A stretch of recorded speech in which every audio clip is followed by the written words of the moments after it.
ನಮಸ್ಕಾರ ಫ್ರೆಂಡ್ಸ್, ಶ್ರೀದೇವಿ ಪಾಕಶಾಲೆಗೆ ಸ್ವಾಗತ. ನಾನು ಇಂದು ತಿಳಿ ಸಾರು ಅಥವಾ ರಸಂ ಯಾವ ರೀತಿ ಮಾಡಬೇಕೆಂದು ತೋರಿಸಿಕೊಡುತ್ತೇನೆ. ಇದಕ್ಕೆ ಬೆಳ್ಳುಳ್ಳಿ, ಜೀರಿಗೆ, ಕರಿಮೆಣಸು, ಚಿಲ್ಲಿ ಪೌಡರ್, ಸಾಲ್ಟ್, ಅರಿಶಿನ, ಸ್ವಲ್ಪ ಕರಿಬೇವು ಮತ್ತು ಚಿಟಿಕೆಯಷ್ಟು ಇಂಗನ್ನು ತೆಗೆದುಕೊಂಡಿರುತ್ತೇನೆ ನೋಡಿ ಫ್ರೆಂಡ್ಸ್. ಮತ್ತು ಕೊತ್ತಂಬರಿ, 2 ಟೊಮೆಟೊವನ್ನು ತೆಗೆದುಕೊಂಡಿರುತ್ತೇನೆ. ಮೊದಲಿಗೆ ಇಲ್ಲಿ ಒಲೆಯ ಮೇಲೆ ಒಂದು ಪ್ಯಾನನ್ನು ಇಟ್ಟು ಅದಕ್ಕೆ 1 ಸ್ಪೂನಷ್ಟು ಪೆಪ್ಪರನ್ನು ಹಾಕಿಕೊಳ್ಳುತ್ತೇನೆ ನೋಡಿ ಫ್ರೆಂಡ್ಸ್. ಮೆಣಸನ್ನು ನೀಟಾಗಿ ಫ್ರೈ ಮಾಡಿಕೊಳ್ಳಬೇಕು. ಈ ರಸಂ ಮಕ್ಕಳಿಗೆ ಶೀತ ಆಗಿದ್ದರೆ ಅಥವಾ ಗಂಟಲು ಕಿರಿಕಿರಿಯಾಗಿದ್ದರೆ ಇದನ್ನು ಮಾಡಿ ಬಿಸಿ ಅನ್ನದ ಜೊತೆಗೆ ಕೊಟ್ಟರೆ ತುಂಬ ಇಷ್ಟಪಟ್ಟು ತಿನ್ನುತ್ತಾರೆ. ನಂತರ ಇದಕ್ಕೆ 1 ಸ್ಪೂನಷ್ಟು ಜೀರಿಗೆಯನ್ನು ಸೇರಿಸಿಕೊಂಡು ಅದನ್ನು ಕೂಡ ಚೆನ್ನಾಗಿ ಫ್ರೈ ಮಾಡಬೇಕು. ಇವೆರಡನ್ನು ಗ್ಯಾಸನ್ನು ಲೋ ಫ್ಲೇಮಲ್ಲಿ ಇಟ್ಟುಕೊಂಡು ನಿಧಾನವಾಗಿ ಹುರಿಯಬೇಕು ನೋಡಿ ಫ್ರೆಂಡ್ಸ್. ಈ ರೀತಿ ಸ್ವಲ್ಪ ಕಲರ್ ಚೇಂಜ್ ಆದರೆ ಇದು ಹುರಿದಿರುತ್ತದೆ. ಇದನ್ನು ಒಂದು ಸಣ್ಣ ಕುಟಾಣಿಗೆ ಹಾಕಿ ಪೌಡ್ರನ್ನಾಗಿ ಮಾಡಿಕೊಳ್ಳುತ್ತೇನೆ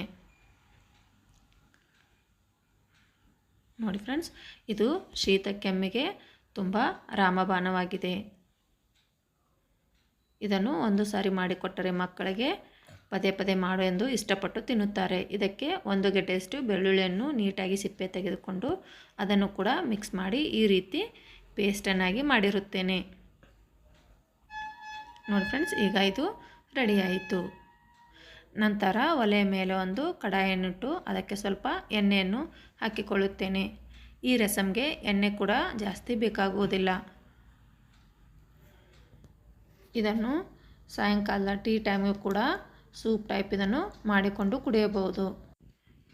ಈಗ ಇದಕ್ಕೆ ಸ್ವಲ್ಪ ಜೀರಿಗೆಯನ್ನು ಕೂಡ ಹಾಕಿಕೊಳ್ಳುತ್ತೇನೆ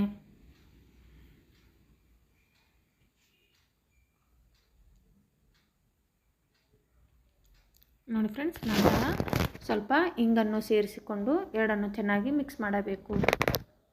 ನಂತರ ಇದಕ್ಕೆ ನಾನು ಇಲ್ಲಿ ಸ್ವಲ್ಪ ಕರಿಬೇವನ್ನು ಕೂಡ ಸೇರಿಸಿಕೊಂಡಿರುತ್ತೇನೆ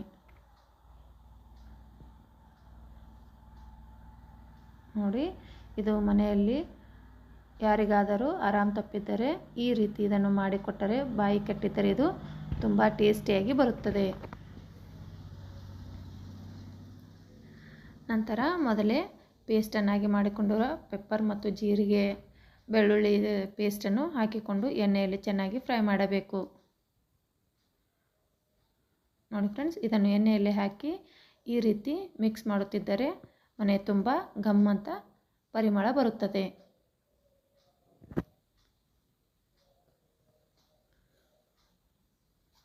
ನಂತರ ಇದಕ್ಕೆ ಸ್ವಲ್ಪ ಅರಿಶಿನವನ್ನು ಕೂಡ ಸೇರಿಸಿಕೊಳ್ಳುತ್ತೇನೆ ಮತ್ತು ರುಚಿಗೆ ತಕ್ಕಷ್ಟು ಉಪ್ಪನ್ನು ಹಾಕಿಕೊಂಡು ಇದಕ್ಕೆ ಖಾರ ಎಷ್ಟು ಬೇಕೋ ಅಷ್ಟನ್ನು ಹಾಕಿಕೊಳ್ಳಬೇಕು. ಏಕೆಂದರೆ ನಾವು ಮೊದಲೇ ಪೆಪ್ಪರನ್ನು ಹಾಕಿಕೊಂಡಿರುತ್ತೇವೆ. ನಂತರ ಸಣ್ಣದಾಗಿ ಕಟ್ ಮಾಡಿಕೊಂಡಿರೋ ಟೊಮೆಟೊವನ್ನು ಸೇರಿಸಿ ಟೊಮೆಟೊ ಪೂರ್ತಿಯಾಗಿ ಮೆತ್ತಗಾಗುವವರೆಗೂ ಇದನ್ನು ಬೇಯಿಸಬೇಕು ನೋಡಿ ಫ್ರೆಂಡ್ಸ್.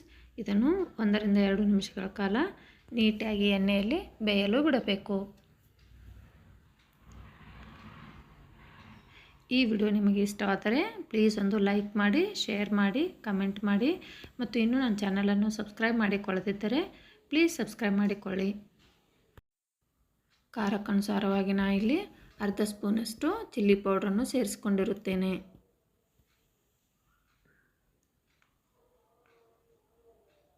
ನೋಡಿ ಫ್ರೆಂಡ್ಸ್.